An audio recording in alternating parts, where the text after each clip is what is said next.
আমার ত্রিপুরার বন্ধুরা, আজকে সবাইকে wish you all happy Valentine's day. আবার আজকে একটা শোকেরও দিন। আজকে সবাই জানেন যে পুলওয়ামাতে কি হয়েছে, এবং এই জন্য এটা ব্ল্যাক ডে হিসেবে পালন করা হচ্ছে। তো আইদার ওয়ে বন্ধুরা, আশা করি আপনারা ভালো আছেন। আবার এক সপ্তাহ পরে আসলাম কিছু কথাবার্তা নিয়ে, কারণ এত টপিক সৃষ্টি হচ্ছে প্রত্যেক দিন যে মানে মেনশন করে শেষ করা যাবে না। তো আমি স্টার্ট করছি এক একটা করে টপিক। প্রথমেই যেই কথাতে আসছি এটা হচ্ছে যে বেশ কিছুদিন ধরে আপনারা দেখছেন যে মস্তান নামে একটা ব্র্যান্ড, যেটা নাকি দেশি মদের ব্র্যান্ডের দোকান খোলা হয়েছে ছিনাইহানি এয়ারপোর্ট এলাকাতে। এবং আমি দেখলাম ছবিগুলো, যে একদিকে হচ্ছে দেশি মদের কাউন্টার, তারপরে বাইরে সুন্দর করে একটা সাইনবোর্ড লাগানো, তারপর মদের বোতলের মাঝখানে মা দুর্গার একটা ছবি ওখানে টাঙানো আছে ক্যালেন্ডারে। তো এটাই ত্রিপুরা রাজ্যের ভবিষ্যৎ বিপ্লব দেবের হাতে বলতে পারেন। এই যে ছবিটা যারাই দেখেছেন, যে দেশি মদের লাইসেন্স দোকান ছিনাইহানির এয়ারপোর্ট এরিয়াতে আগরতলাতে খুলেছে, ওখানে দেখবেন যে সুন্দর করে অ্যাডভার্টাইজ দেওয়া হয়েছে মস্তান ব্র্যান্ডের দেশি মদ। এবং দেশি মদের দোকানে বোতলগুলোর মাঝখানে মা দুর্গার সুন্দর করে ছবি ওখানে টাঙিয়ে রাখা হয়েছে। তো এটাই এখন ত্রিপুরার সংস্কৃতি এবং ত্রিপুরার ভবিষ্যৎ হতে যাচ্ছে, যদি যতদিন বিপ্লব দেব ক্ষমতায় থাকে। বেসিক্যালি এগুলো হচ্ছে বিহার ইউপি স্টাইলের রাজনীতি, যেখানে নাকি একদিকে যুব সমাজকে ড্রাগস, মদ এগুলো দিয়ে ভাসিয়ে দেওয়া হবে, আরেকদিকে আনএমপ্লয়মেন্ট থাকবে, যেখানে নাকি বেকার ছেলেমেয়েরা ওরা নাকি কোনো চাকরি বাকরি পাবে না। তো একদিকে মানুষ হতাশায় ভুগবে, চাকরি বাকরি নেই, চারিদিকে আনএমপ্লয়মেন্ট, আরেকদিকে এইভাবে মদের দোকান চারিদিকে আছে, তারপর ড্রাগের আউটলেট খোলা হয়েছে।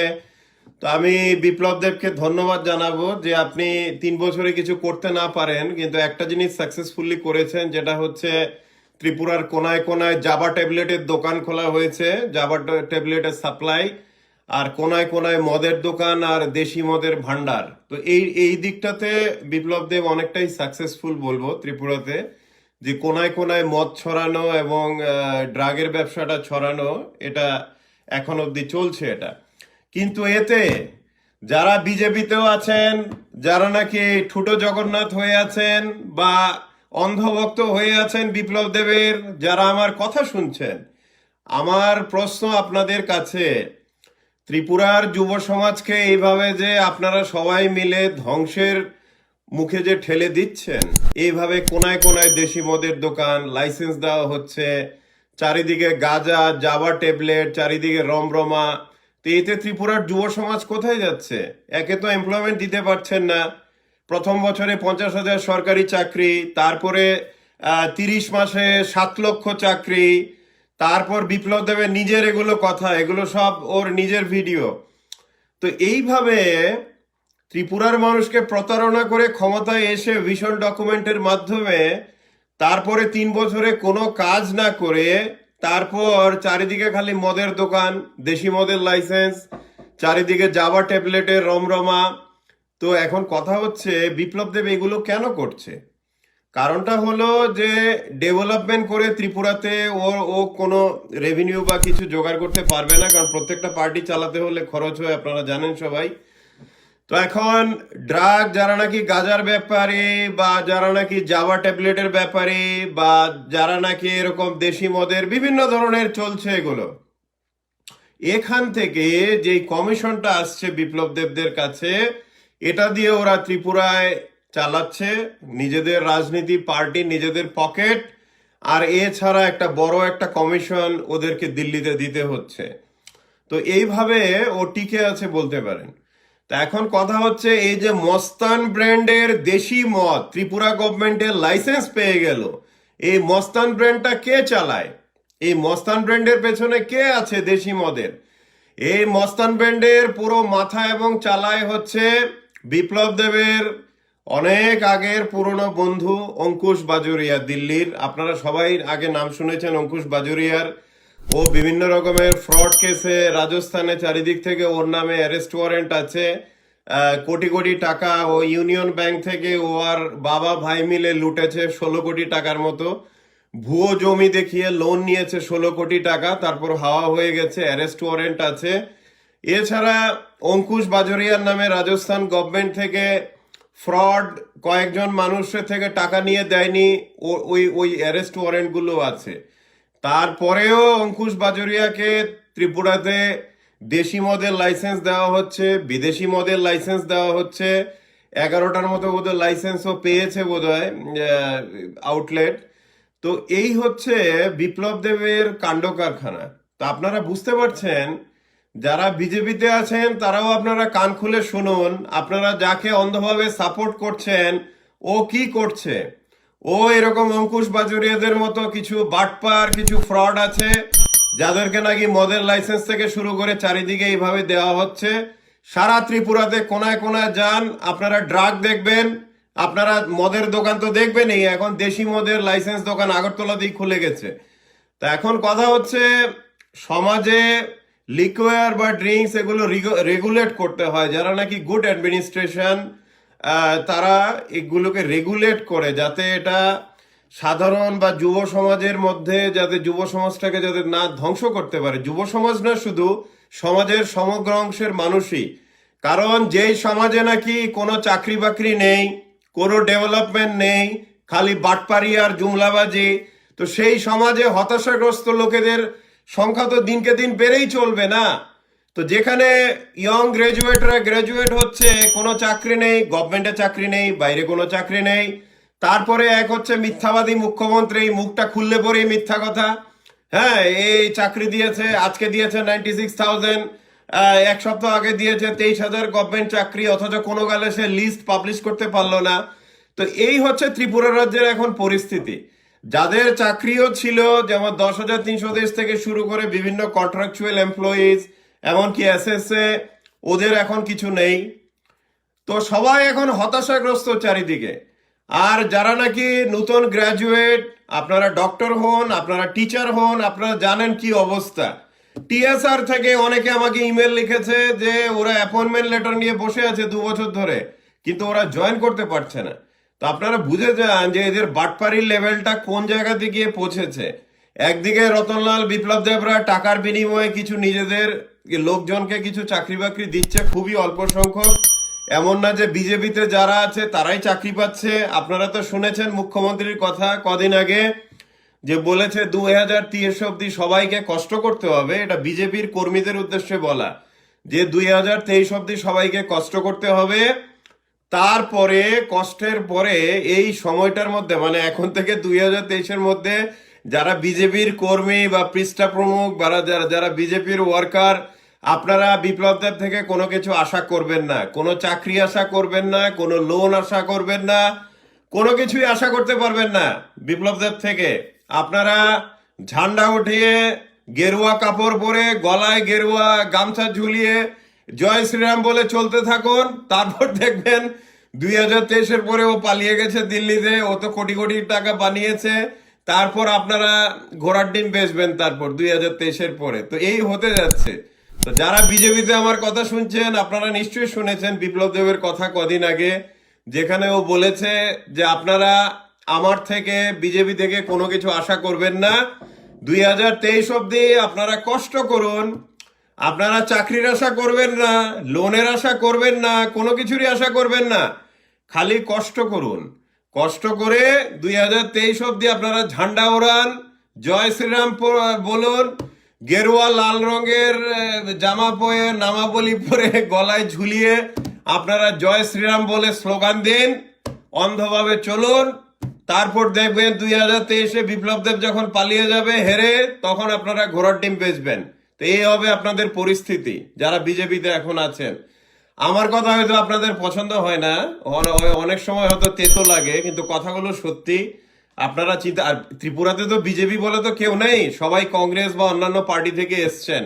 তা এখন কয়েক বছর ধরে তো ভেগ দলে তো হবে না যে জন্ম থেকে আপনারা বিজেপি বা আরএসএস ছিলেন, এইসব ভেগ ফেকে তো হবে না। আপনারা অন্য পার্টির লোক, যেহেতু আপনাদের নীতি নেই, ঢুকেছেন, আছেন, এখন গেরুয়া কাপড় লাল কাপড় পরে জয় শ্রীরাম বলে চিৎকার করছেন। তারপর যেমন বিপ্লব দেব বলেছে কদিন আগে যে এখন কষ্ট করতে 2023 অবধি কষ্ট করে এখন আপনারা আশা করবেন না কি চাকরি পাবেন, না লোন পাবেন, বা কোনো কিছু পাবেন। আমার দেখে দুঃখ হলো, হাসিও পেল যে বিজেপির একজন এমএলএ অতুল দেববর্মা কাঠ চুরি করতে গিয়ে ধরা পড়লো।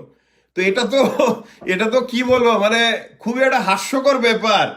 এই হাস্যকর ব্যাপারের কারণটা হচ্ছে গিয়ে যে আমি বলছি, ডিটেলসটা বলছি, এটা হচ্ছে, হ্যাঁ, তো এই কারণটা হচ্ছে গিয়ে বিজেপিতে 3-4 জন ছাড়া, তার মানে বিপ্লব দেব, প্রতিমা ভৌমিক, রতনলাল, এই গোষ্ঠী, মানে গোটা কয়েকজন ছাড়া বিজেপিতে যারা এখন ক্ষমতায় আছে তারা কেউই পয়সা করি কিছু বানাতে পারছে না।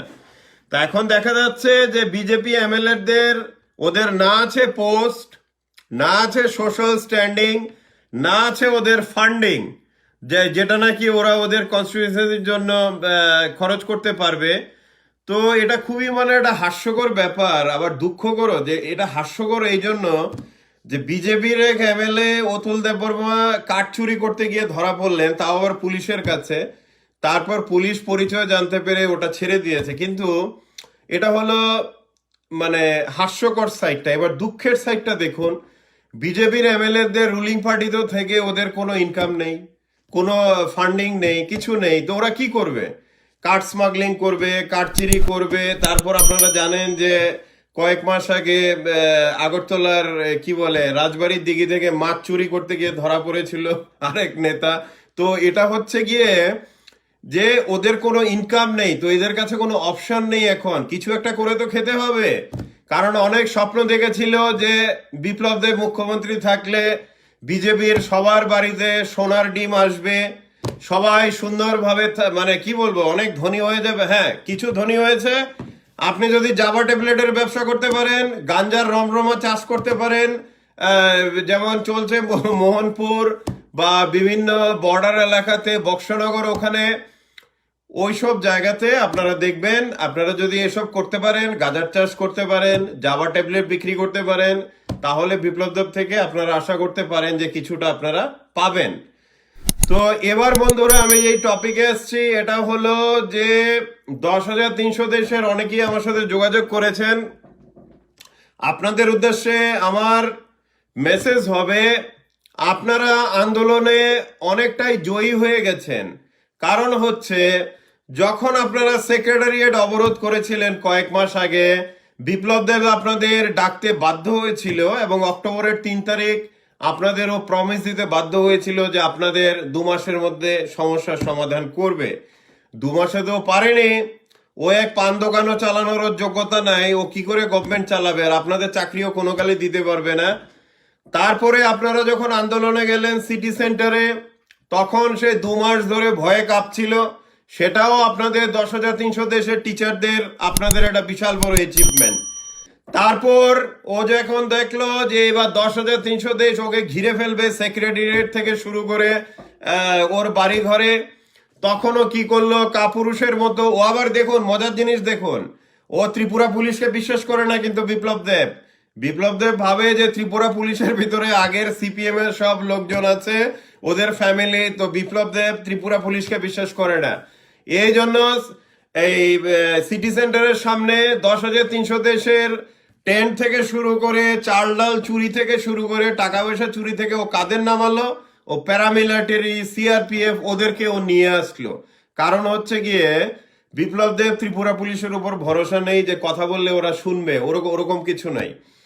তো 10,300 দেশের ভাই ও বোনেরা, আপনারা আপনাদের আন্দোলনে অনেকটাই জয়ী হয়ে গেছেন, আমি এটা বলবো। কারণ আপনাদের আন্দোলনের ভয়ে বিপ্লব দেব যে স্টেপগুলো নিয়েছে, বিশাল পরিমাণে পুলিশ বাহিনী নামিয়ে আপনাদের মেরেছে, এটা সম্পূর্ণ অগণতান্ত্রিক, 400-500 জনের রক্তপাত করিয়েছে। আপনাদের এই আন্দোলন বিফলে যাবে না। আপনারা আরো জোরদার আন্দোলন গড়ে তুলুন। ওরা রতনলাল, বিপ্লব দেব যেই সব সভাতে যাচ্ছে, যেখানেই যাচ্ছে, ওখানে গিয়ে ওদেরকে ঘিরে ধরুন, ওদের নিজের প্রতিশ্রুতির ভিডিও ওদেরকে দেখান, যে এই যে আপনি বলেছিলেন অক্টোবরের 3 তারিখ, এই যে বলেছিলেন ভিশন ডকুমেন্টে, এই যে বলেছিলেন ভিডিওতে। এইভাবে গণতান্ত্রিক পদ্ধতিতে বিপ্লব দেব রতনলালকে এমন ভাবে ঘিরে দাঁড়া, মানে এমন ভাবে ওদেরকে সারাউন্ড করুন যে ওরা আগরতলাতে যাতে মুভমেন্ট না করতে পারে। কারণ আপনারা দেখতে পাচ্ছেন, যারা আমাদের সমাজে না, যে কোনো সমাজেই পৃথিবীতে যারা নাকি প্রতিশ্রুতি দেয়, কথা দেয়, তারপর সেগুলো না রাখতে পারে, তার বিশেষ করে এত চাকরি দেবে এত লোকেদের, কিছুই করতে পারেনি, তো মানে হচ্ছে ওরা হচ্ছে বাটপার। তো আপনারা এখন বাটপারের খপ্পরে পড়েছেন, যেহেতু বাটপারের খপ্পরে পড়েছেন, তো এই জন্য 10,300 দেশের আপনাদের বলবো, আপনারা জোরদার আন্দোলন গড়ে তুলুন। আর 15 দিনের মধ্যে তো আপনারা হাইকোর্ট থেকেও জাজমেন্ট পাবেন যে গণতান্ত্রিকভাবে আপনাদের আন্দোলন করার রাইট আছে কি না। কারণ একটা জিনিস মনে রাখবেন, আপনাদের উপর একবার ও আঘাত এনেছে, আপনাদের ও একবার আঘাত করেছে এইভাবে অগণতান্ত্রিক কাপুরুষোচিত ভাবে, মানে একদমই বর্বরতার চূড়ান্ত যাকে বলে, যে সাধারণ মহিলা ছোট বাচ্চাদের লাঠি দিয়ে পিটিয়ে রক্তপাত ঘটিয়েছে বিপ্লব দেব। তো এ হচ্ছে আমাদের ত্রিপুরার গণতন্ত্রের শত্রু, ওকে কখনোই ক্ষমা করবেন না। আর যেহেতু এতটাই কাপুরুষ ভীতু, আপনাদের উপরে এইভাবে লাঠি চার্জ করে এইভাবে আপনাদের রক্তপাত ঘটিয়েছে, তাই ওকেও দেখান যে আপনাদের শক্তি কি। গণতান্ত্রিক পদ্ধতিতে আপনারা এমন জোরদার আন্দোলন আবার গড়ে তুলুন যে ও যাতে ভয়ে কেঁপে ওঠে, রতনলাল আর বিপ্লব দেব, ওরা যাতে বাধ্য হয় আপনাদের জন্য কিছু একটা করতে। ওদের প্রতিশ্রুতি, ওদের মুখ দিয়ে আবার জোর করে গেলান যাতে এরা আপনাদের জন্য কিছু করতে বাধ্য হয়। তো 10,300 দেশের ভাই বোনেরা, আমি বলবো আপনারা পুরোদমে শক্তি নিয়ে নামুন। আমি 100% শিওর আপনাদের কোর্ট চারিদিক থেকেও পারমিশন দেওয়া হবে র্যালির ওগুলো, কারণ এগুলো গণতান্ত্রিক অধিকার মানুষের আন্দোলন করা। আর সুপ্রিম কোর্টের জাজমেন্ট আছে যে কোনো গণতান্ত্রিক আন্দোলন বা প্রোটেস্ট বা যে কোনো রকমের গ্রিভেন্সেস, ওইটাকে দমন করার জন্য 144 ধারা অ্যাপ্লাই করা ইলিগেল, এটা সুপ্রিম কোর্টের অর্ডার আছে। তো যারা এই ত্রিপুরাতে এখন ডিএম এর পোস্টে আছেন বা আইএএস আইপিএস অফিসাররা আছেন, মিনিস্টাররা আছেন, মনে রাখবেন আপনারা যারাই অর্ডার দিয়েছিলেন 144 সেকশন 144 জারি করে 10,300 দেশের টেন্ট ভেঙে দিয়ে ওদেরকে সমস্ত কিছু ভাবে এভাবে মারপিট করাটা, এটা পুরোটাই ইলিগেল ছিল। এখন আইনের চাকা একটু দেরিতে ঘোরে, কিন্তু ঘোরে। তো এই জন্য আপনারা মনে রাখবেন, আপনারা আইএএস হন, আইপিএস হন, টিসিএস টিপিএস হন বা এসপিওএস মানিকলাল দাসের মতো এরকম কি বলে ঘুষ খাওয়া পা চাটা এরকম আপনারা পুলিশ অফিসার হন, আপনারা কিন্তু মনে রাখবেন একদিন আপনাদের উর্দি থেকে তারাগুলো পড়ে যাবে। কারণ আপনারা এইভাবে যে 144 জারি করেছেন একটা শান্তিপূর্ণ প্রোটেস্টের উপর, এটা পুরো অগণতান্ত্রিক। এই না, শুধু সুপ্রিম কোর্টের জাজমেন্ট আছে, এইভাবে 144 ধারা জারি করা যায় না। 144 সেকশন জারি করতে গেলে কতগুলো কন্ডিশন সিচুয়েশন লাগে। যে কোনো গণতান্ত্রিক আন্দোলনকে এইভাবে মানে থামিয়ে দেওয়ার জন্য 144 সেকশন 144 জারি করাটা হচ্ছে ইলিগেল। এটা সুপ্রিম কোর্টের অর্ডার আছে, এবং আমাদের স্টেটেও এখন যা আন্দোলন হবে আপনারা এটা মনে রাখবেন যে পুলিশ অ্যাডমিনিস্ট্রেশন যতই 144 জারি করুক না কেন, দিস ইজ ইলিগেল। তো 10,300 দেশের ভাই বোনেরা, আপনাদের বললাম আপনাদের কি করতে হবে, আপনারা আন্দোলন গড়ে তুলুন। আমার কাছে আপনারা অনেকেই এসএসএ টিচাররা যোগাযোগ করেছেন, আপনাদের বলবো যে আপনারা কেউই চুপ করে বসে থাকবেন না, এদের থেকে কিছুই পাবেন না। আপনারা 10,300 দেশকে দেখুন, এইভাবে জোরদার আন্দোলন গড়ে তুলুন, ঘরে বসে থাকলে কিছুই পাবেন না। এই এই এই এই হচ্ছে গিয়ে ব্যাপার। আর আমি বাকি টপিকগুলোতে এখন আসছি। প্রথম যেটাতে আমি আসছি, আজকের কথাগুলো বলছে যে আজকে বিপ্লব দেবের বিভিন্ন রকমের কথাবার্তাগুলো।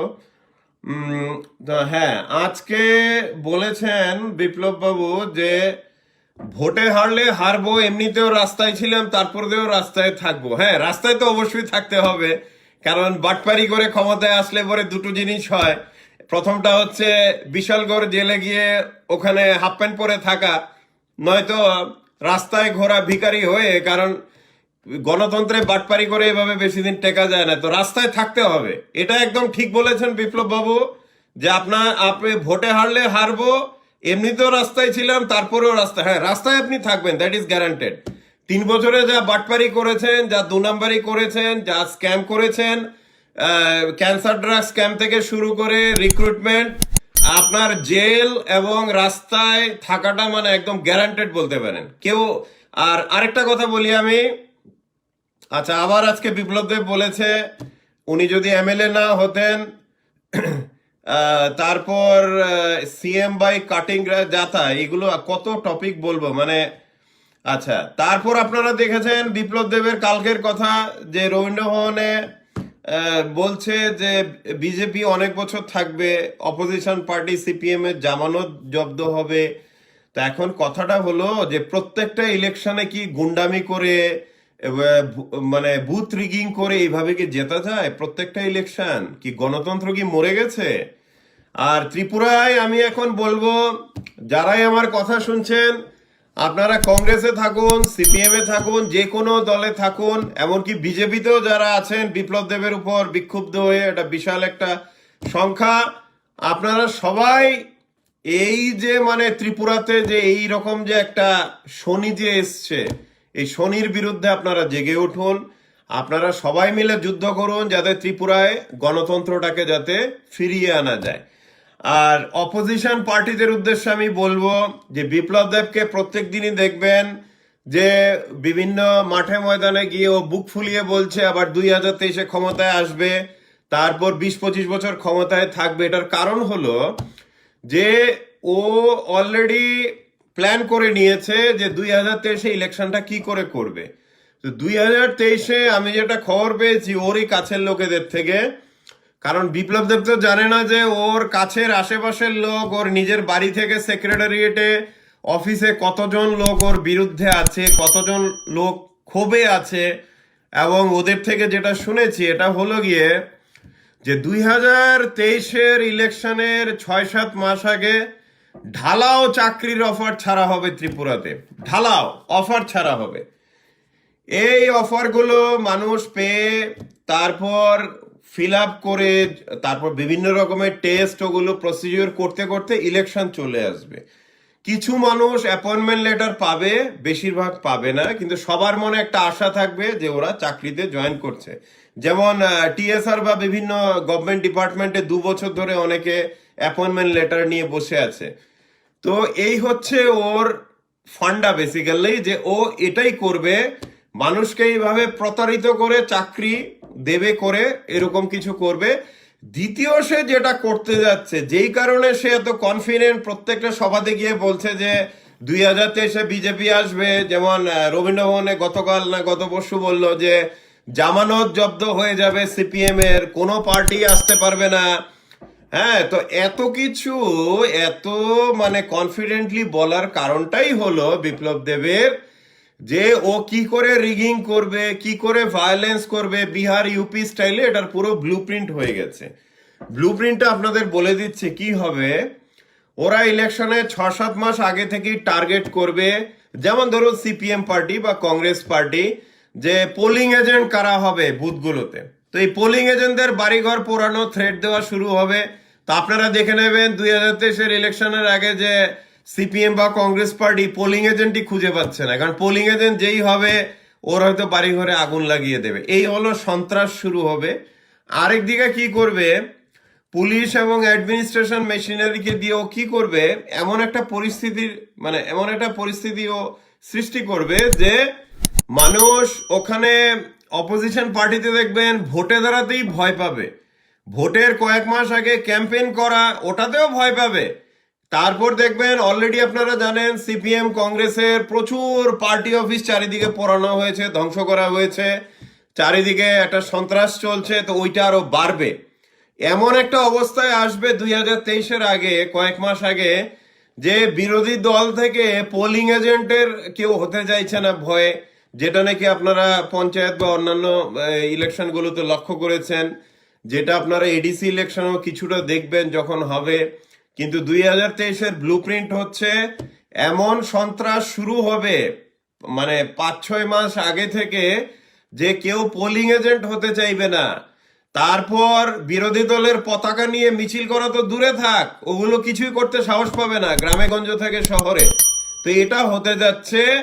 এবং এইভাবে যদি চলে, এবং বিরোধী দলে যারাই আছেন এখন, যারাই বিরোধী দলগুলোতে আছেন, যারা বিভিন্ন বিরোধী দলের বৃদ্ধ যারা লিডাররা এখন আছেন, 70 ঊর্ধ্ব, বা আমি বলবো যারা বৃদ্ধ হয়ে গেছেন, আমি আপনাদের বলবো আপনাদের পার্টির 2023-এর ইলেকশনের কথা লক্ষ্য রেখে 2023-এর ইলেকশন আপনারা পার্টির বিভিন্ন দায়িত্বগুলো, ফাইট করার দায়িত্বগুলো ইয়ং জেনারেশনের কাছে ছেড়ে দিন।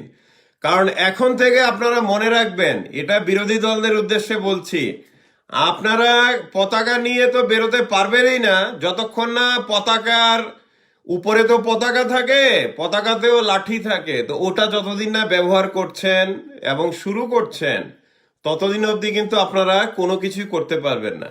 আর গণতান্ত্রিক পদ্ধতিতে আন্দোলন তখনই হয় যখন গণতন্ত্র জীবিত থাকে। যেমন 10,323 গণতান্ত্রিক পদ্ধতিতে আন্দোলন করছিল, কিন্তু ওদের উপরে এমন ভাবে ব্রুটাল অ্যাটাক হলো, যেখানে গণতন্ত্র আর কোথায় রইলো? এটা তো একটা গুন্ডা মতো, মাফিয়ার মতো এসে ওদেরকে এইভাবে অ্যাটাক করা হলো, এবং ওদেরকে এইভাবে রক্তাক্ত করা হলো 400-500 জনকে। তো এটা কিন্তু গণতন্ত্র না। গণতন্ত্রে গণতান্ত্রিক ভাবে আন্দোলন এবং গণতান্ত্রিক ভাবে আমাদের স্বাধিকার রক্ষা করা, এবং গণতান্ত্রিক ভাবে আমাদের রাইটস গুলো, ফ্রিডম অফ স্পিচ, আমাদের আন্দোলন করার অধিকার, এগুলো যদি গণতন্ত্র না দেয়, বা গণতন্ত্র যেখানে নেই সেখানে তো কোনো উপায় নেই। সেখানে যেভাবে ওরা করছে ওইভাবেই আপনাদের করতে হবে, পাল্টার বদলে পাল্টা, এইভাবে চলবে। তো ত্রিপুরার রাজনীতিতে আপনারা মনে রাখবেন, যারাই আমার কথা শুনছেন, যারা বিজেপিতেও আছেন, ছোট জগন্নাথ হয়ে আছেন, আপনারা হয়তো কেউই কোনো নমিনেশন বা টিকিট পাবেন না বিপ্লবদের থেকে। আর এছাড়া যারা বিরোধী গোষ্ঠীতে আছেন তারাও জানেন আপনারা হয়তো ইলেকশনে ক্যান্ডিডেটই দিতে পারবেন না, পোলিং এজেন্ট তো নাই, এরকম সন্ত্রাস শুরু হবে।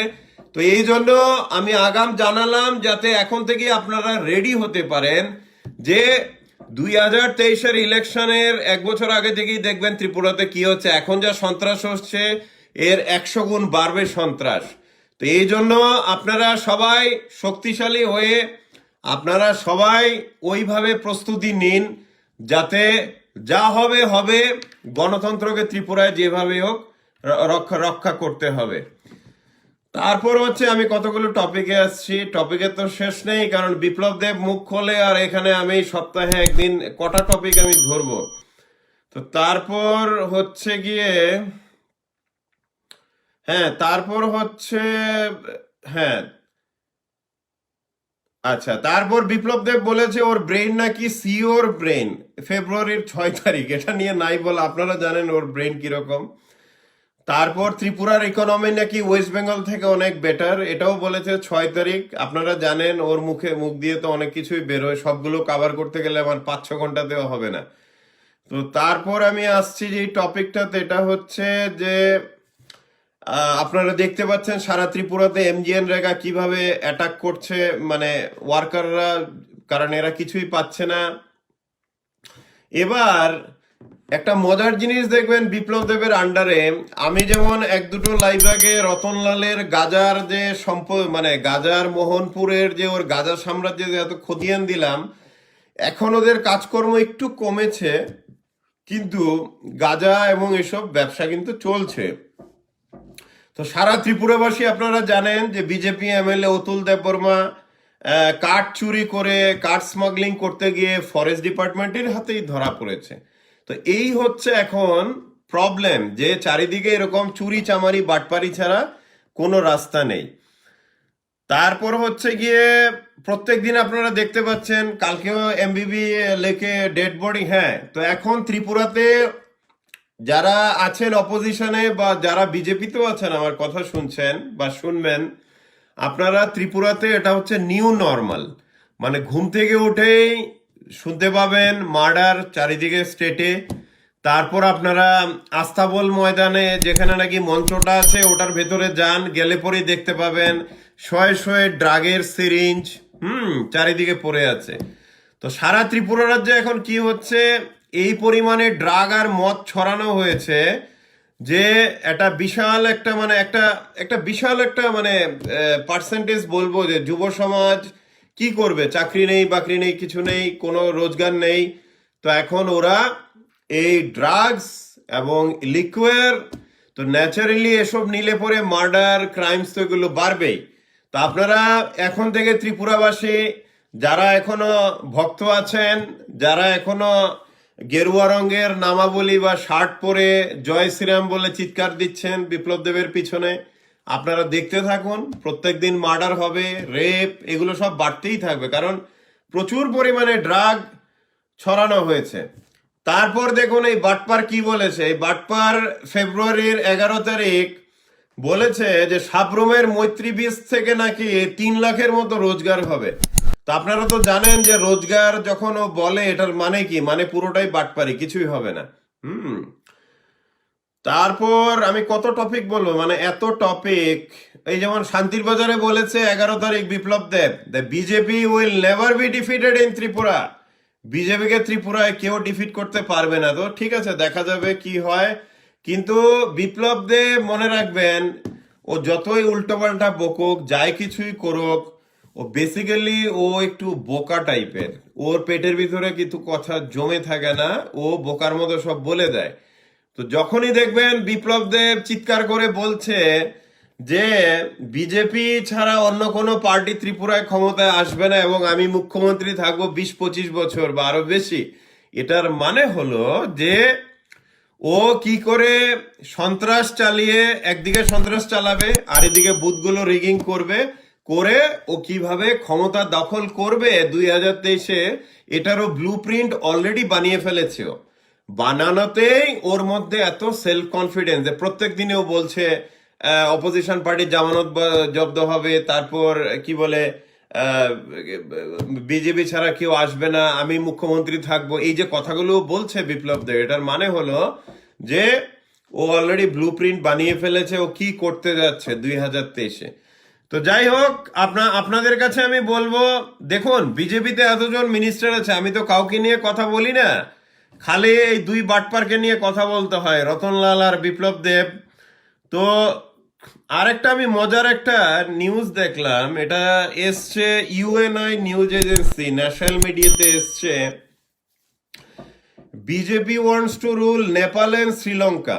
তো দেখা যাচ্ছে বিপ্লব দেব বলেছে যে রবীন্দ্র ভবনে নাকি বলেছে কদিন আগে যে বিজেপি নেপাল আর শ্রীলঙ্কাতেও নাকি আসার প্ল্যানে আছে। আমি জানি না এগুলো বিপ্লব দেবকে কে বলে, কিন্তু ব্যাপার হচ্ছে ও এমন একটা রাষ্ট্র সে দেখতে চায় যেটা ওর কাছে মনে হচ্ছে একটা মহাভারতের যুগের মানে রাষ্ট্র, যেখানে নাকি আপনারা তো জানেন যে ত্রিপুরার মুখ্যমন্ত্রী এতটাই জ্ঞানী লোক, উনি জানেন যে মহাভারতের যুগে ইন্টারনেট ছিল, এবং এই না শুধু সঞ্জয় ধৃতরাষ্ট্রকে সেই ইন্টারনেটে 3G 4Gতে হয়তো আইপ্যাডে বা কিছুতে কুরুক্ষেত্রের যুদ্ধটা পুরো লাইভ দেখিয়েছিল, তাই তো।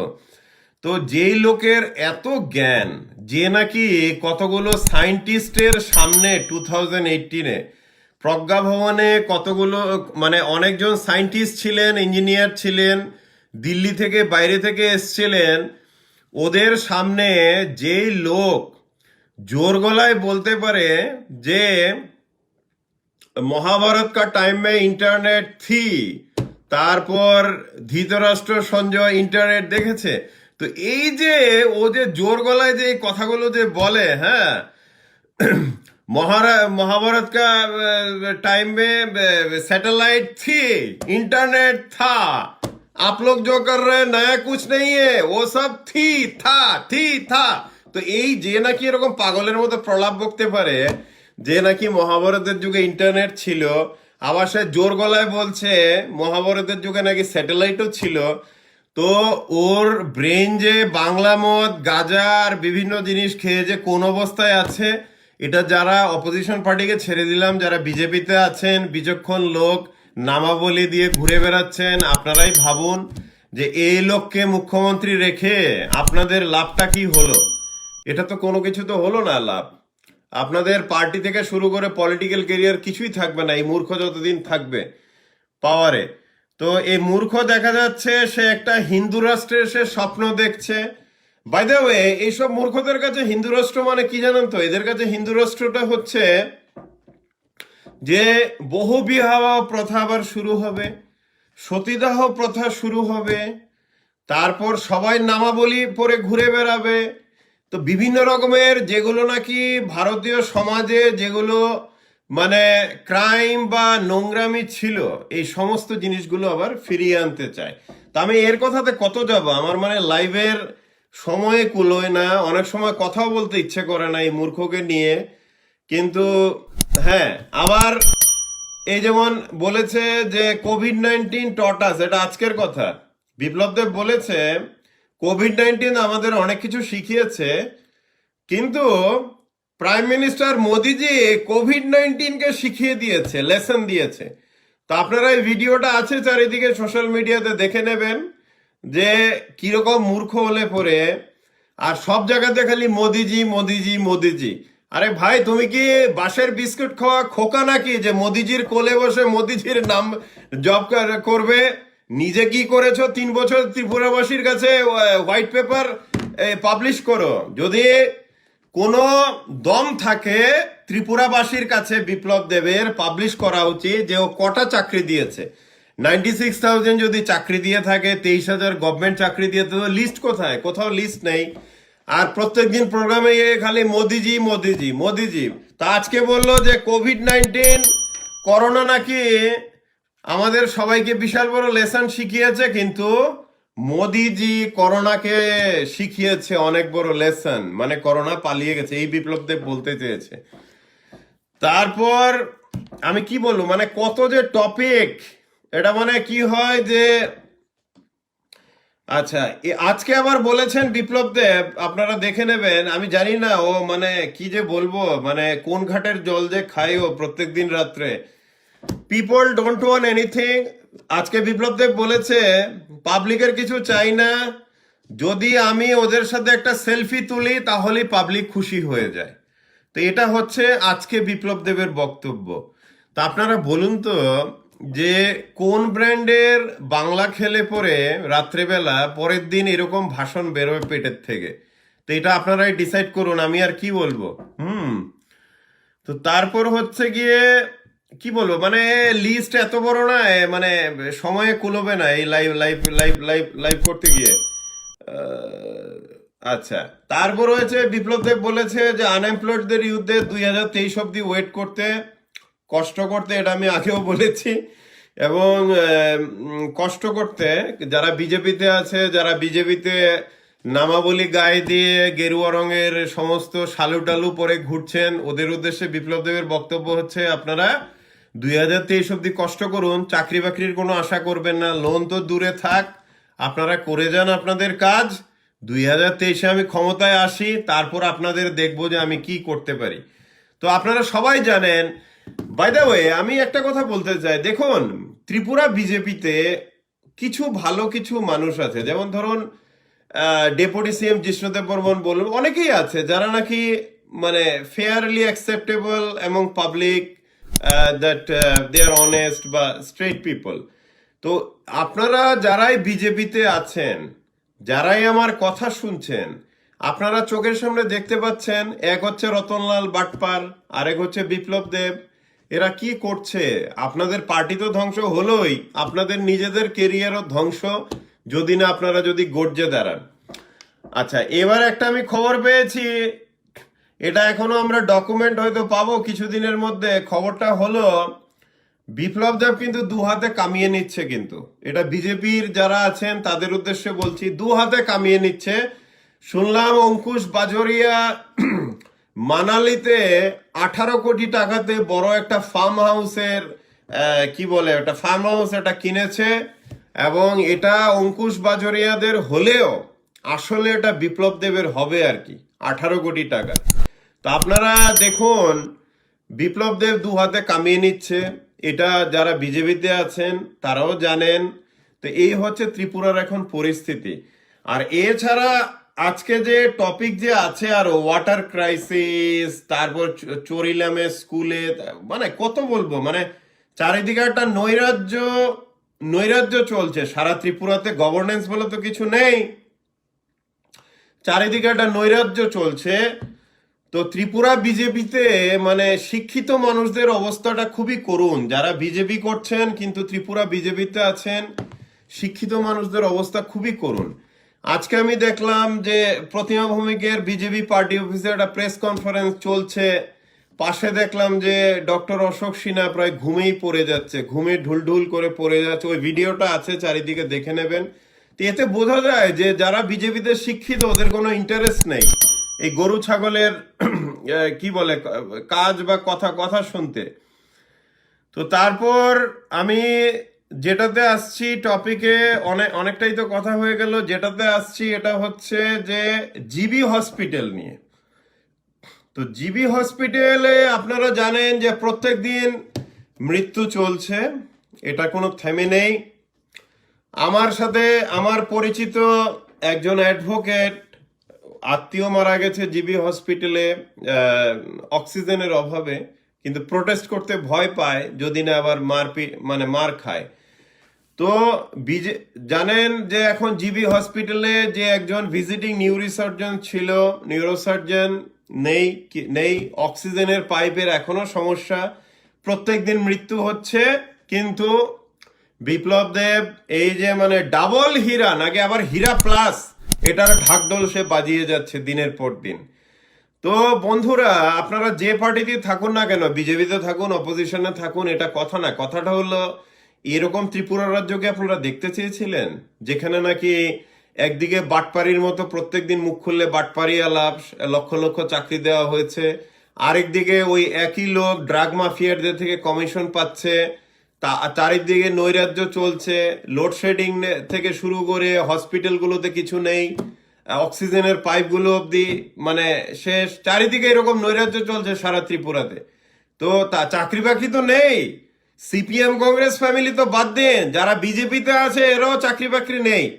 আর যারা আমার প্রত্যেক লাইভে সানডেতে বিজেপির আইটি সেল, যেটা নাকি বিল্লুর আইটি সেল সেক্রেটারিয়েটের থেকে অপারেট হয়, তারাও ভাই তোমরা শোনো, আমার নামে আজে বাজে লিখতে পারো, কিন্তু তোমরা খোঁজ নিয়ে দেখবে তোমাদের চাকরি কিন্তু 1 বছরের জন্য। গত বছর যারা ছিল বিপ্লব দেবের আইটি সেলে সবাইকে চাকরি থেকে বার করা হয়েছে, ওদের কোনো ভরসা নেই। এই হচ্ছে জুমলার টিপিক্যাল, যে যারা নাকি জান প্রাণ দিয়ে ওদের জন্য কাজ করে ওদেরকেও কিন্তু বার করে দেওয়া হয়, ওদেরকেও কিন্তু প্রতিশ্রুতি দিয়ে প্রতিশ্রুতি রাখা হয় না চাকরি বাকরির। আপনারা সবাই জানেন ত্রিপুরা রাজ্যে যে সোশ্যাল মিডিয়াতে আপনাদের উপরে যে অ্যাটাক হয় বিপ্লব দেবের বিরুদ্ধে বা ওদের বিরুদ্ধে মুখ খুললে, এগুলো বেশিরভাগই ফেক অ্যাকাউন্ট থেকে আসে, এবং এই ফেক অ্যাকাউন্টগুলো অপারেট করে বিপ্লব দেবের আন্ডারে 12 বা 14 জন আইটি সেল সেক্রেটারিয়েট থেকে। এবার মজার ব্যাপার হচ্ছে এই আইটি সেলের ছেলে মেয়েদের আনা হয়, ওদেরকে গভর্নমেন্টে পার্মানেন্ট চাকরি দেওয়া হবে, সবাই স্ট্রাগলিং ফ্যামিলি থেকে যারা বিজেপির আইটি সেলের ছেলে মেয়েরা, কিন্তু ওদেরকেও 1 বছর পরে বার করে দেওয়া হয় আর কি। তো যারা এখন আইটি সেলে আছো, আমার লাইভে এসে উল্টো পাল্টা লিখছো, তোমরা খোঁজ নিয়ে দেখো, তোমাদের গত বছর যারা ছিল সবাই কিন্তু বার করে দেওয়া হয়েছে। তো তোমরা যতই প্রভু ভক্তি দেখাও, যত বড়ই ভক্ত হোক, জুমলা কিন্তু তোমাদের কিছু দেবে না, আগে পরে তোমরা বিদায় হবে এই চাকরি থেকে। তো বন্ধুরা, আমি বলবো যে 10,323 এসএসএ টিচার না শুধু, আপনারা যারাই আমার কথা শোনেন বা ফলো করেন, আপনাদের উদ্দেশ্যে এটাই বক্তব্য যে আপনারা গণতান্ত্রিকভাবে কোনায় কোনায় আন্দোলন গড়ে তুলুন। কারণ চারিদিকে এখন একটা ভয়ের মানে এটা ভয়ের পরিবেশ, একটা সন্ত্রাসের একটা পরিবেশ চলছে চারিদিকে। হ্যাঁ, এখানে কেউ মুখ খুলতে পারছে না, কিছু করলেই লাগিয়ে দেওয়া হচ্ছে, একদিকে পুলিশ আরেকদিকে গুন্ডা। তো এরকম।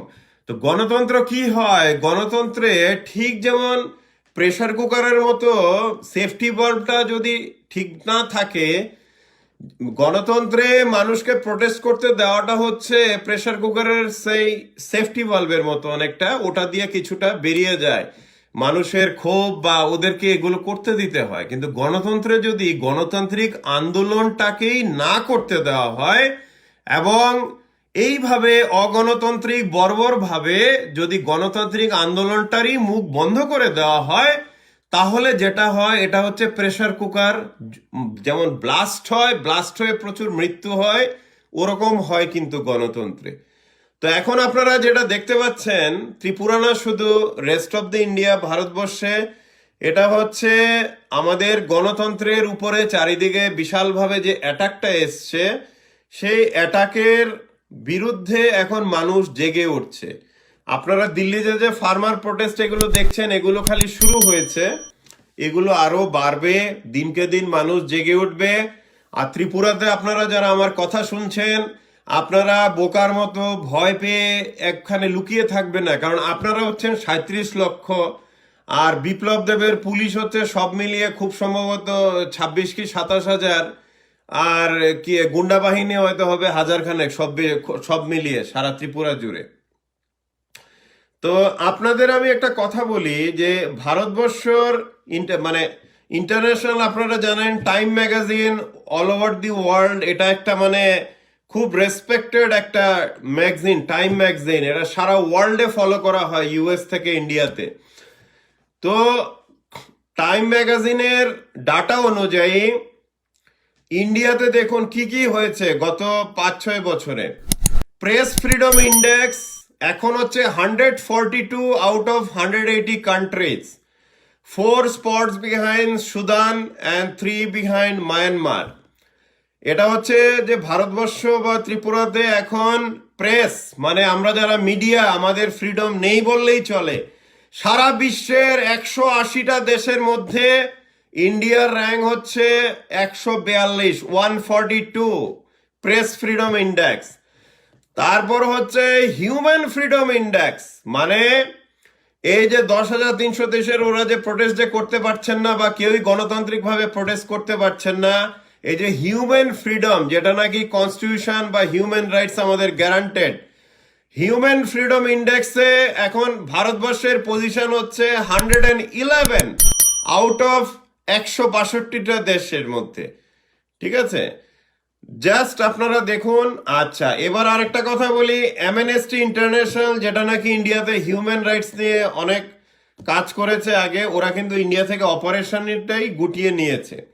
তো এই হচ্ছে এখন ভারতবর্ষে গণতন্ত্রের পরিস্থিতি, এবং ত্রিপুরাতে যা হচ্ছে এটা বৃহত্তর ভারতবর্ষেরই একটা প্রতিফলন, যে ইউপিতে কি হয়।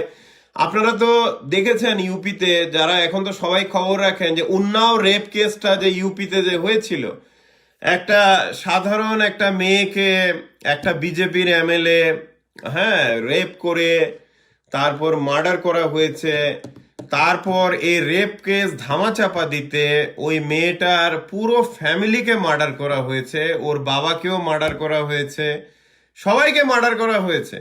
তারপর মেয়েটা, মানে কি বলবো, মানে ওই কেসটা যে উন্নাও রেপ কেস উত্তরপ্রদেশের, আপনারা যদি এবার উন্নাও ছেড়ে ত্রিপুরাতে আসেন, ত্রিপুরাতে রতনলালের কনস্টিটিউয়েন্সিতে মোহনপুরে যেই মেয়েটাকে বাড়ি থেকে টেনে নিয়ে এসে রাত্রেবেলা সারারাত্র রেপ করা হলো, মোহনপুরে মাঠে পুড়িয়ে দেওয়া হলো ধান খেতে, এটার এখন অব্দি কিন্তু কিছু হয়নি।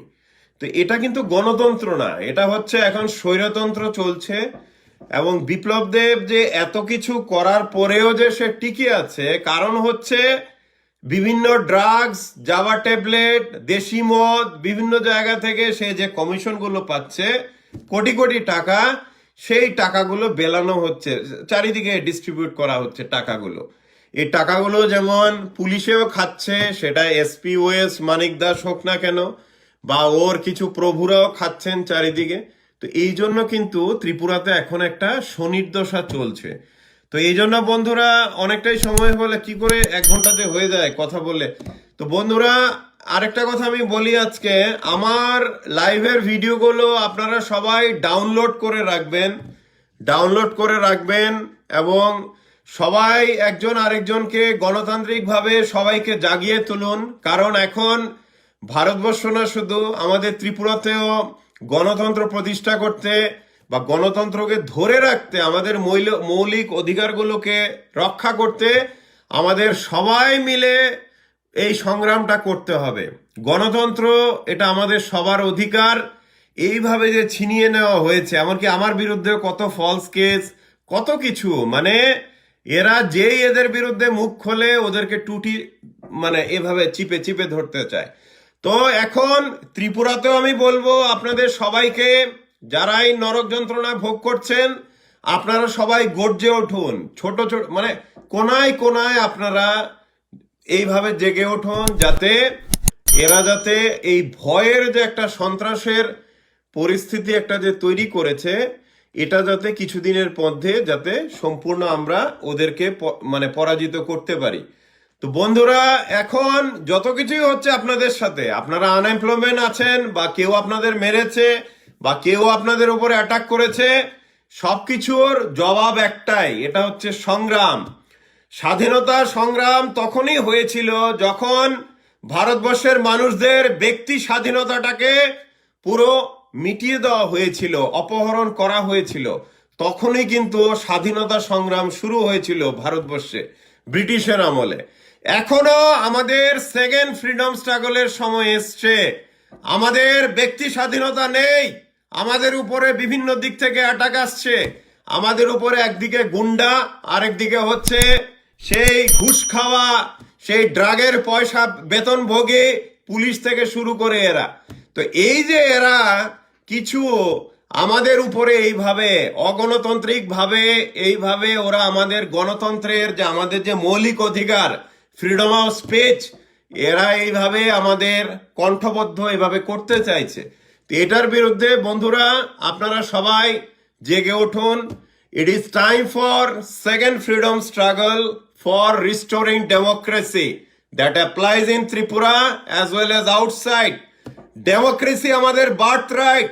এটা বিপ্লব দেব ওর বাপের কারোর ক্ষমতা নেই সেই রাইট আমাদের থেকে নেবার। আমরা প্রোটেস্ট করতে পারি না। এরকম 400-500 ভাই বোনেদের 10,300 দেশকে এইভাবে রক্তাক্ত করা হলো, সারা ত্রিপুরাবাসী দেখলো। যারা অনেক আছেন ইন্টেলেকচুয়াল, আপনারা চুপ করে আছেন ভয়ে, কিন্তু কতদিন চুপ করে থাকবেন? একদিন তো অ্যাটাকটা আপনাদের বাড়িতে হবে না? এই যে চারিদিকে ড্রাগ, জাবা ট্যাবলেট, দেশি মদের কাউন্টার, এতে কি আপনাদের বাড়ি ঘরে এফেক্ট হবে না? যারা আপনারা বিজেপিতেও আছেন, বুদ্ধিজীবী আছেন, আপনাদের এফেক্ট হবে না? আপনাদেরও এফেক্ট হবে। তাই পার্টি দলমত নির্বিশেষে গণতন্ত্রকে রক্ষা করা ত্রিপুরাতে এটা আমাদের দায়িত্ব। আপনারা সবাই জেগে উঠুন। যা চোখে দেখছেন, যা মনে করছেন রং, এটার বিরুদ্ধে আপনারা জেগে উঠুন। কিন্তু এই জুমলাকে ত্রিপুরা থেকে হটাতে হবে। এই শনি ত্রিপুরা থেকে আমাদের বিদায় করতে হবে। যদি আপনারা ভয় পেয়ে বসে থাকেন, ত্রিপুরা অলরেডি ধ্বংস হয়ে গেছে 70-80% চারিদিকে, সমাজ থেকে শুরু করে চারিদিকে। আরো বাকি আর কিছুই থাকবে না, এটা শ্মশানে পরিণত হবে। অলরেডি শ্মশান হয়ে যাচ্ছে বিভিন্ন জায়গা, আরো শ্মশান হতে থাকবে। তো এই জন্য আমাদের সবাই মিলে জেগে উঠতে হবে। আমরা গণতান্ত্রিক অধিকার আমাদের রক্ষা করতে হবে এবং ত্রিপুরাকে এই স্মাগলার, এই ক্রিমিনালদের হাত থেকে রক্ষা করার দায়িত্ব এটা আমার, আপনার, সবাই আমাদের। আমরা ভয় পেয়ে বসে থাকলে হবে না, এতে কিছুই হবে না। আর গণতন্ত্রে আমাদের সবাইকে জেগে উঠতে হয়। এবং আমরা একটা জিনিস আপনারা সবাই জানেন, গণতন্ত্রে একটা সময় আসে যখন আমরা এইভাবে কষ্ট পাই, একটা ডিকটেটর চলে আসে, একটা শনির একটা পিরিয়ড চলে আসে, একটা বারবারিয়ান একটা রুল চলে আসে, যেটার কারণে আমরা হাজার হাজার মানুষেরা ভুক্তভোগী হই। কিন্তু গণতন্ত্রের এতটাই শক্তি যে এটা সাদ্দাম হোসেন হোক বা মুসোলিনি হোক, হিটলার হোক, যেই হোক, যারাই ডিকটেটর হয়েছে ইতিহাসে, ওদেরকে কিন্তু মানুষ খালি শেষ করেনি, শুধু ওদের শেষে এই তন্ত্রটা, স্বৈরাচারীদের যে সেই তন্ত্র, সেটাকেও কিন্তু তারা ধ্বংস করে দিয়েছে। তো গণতন্ত্রের জয় হবে, এটা সময়ের অপেক্ষা, কিন্তু আমাদের সংগ্রাম চালিয়ে যেতে হবে। আমরা মিডিয়া থেকে চালাবো, আপনারা চারি কোণা থেকে চালান, আমাদের কিন্তু এই সংগ্রাম চালিয়ে যেতে হবে। বন্ধুরা, আমি যাবার আগে আবারও বলছি, আমার লাইভের ভিডিওগুলো আপনারা ডাউনলোড করে রেখে দেবেন, কারণ আমার পেছনে হাত ধুয়ে লেগেছে চারিদিক থেকে, ফেসবুক অ্যাকাউন্ট চারিদিক থেকে ব্লক করার, ডাউন করার। আপনারা যারা জানেন না, এই 3 বছরে এটা আমার 7 নম্বর ফেসবুক অ্যাকাউন্ট। তো এরা এটাও ব্লক করলে হয়তো আবার খুলতে হবে। যাই হোক, আপনারা আমার ভিডিওগুলো ডাউনলোড করে দেখবেন, কিন্তু আমাদের ক্রুসেড, আমাদের যুদ্ধ, গণতন্ত্রের জন্য যুদ্ধ, এটা চলতে থাকবে। গণতন্ত্রে আমাদের কেউ থামাতে পারবে না। আমাদের জয় হবেই হবে, কিন্তু আমরা আরো শক্তিশালীভাবে আমাদের এই যুদ্ধ আমরা চালিয়ে যাব। আপনারা সবাই ভালো থাকবেন, আবার আগামী রোববার দিন কথা হবে। জয় হিন্দ।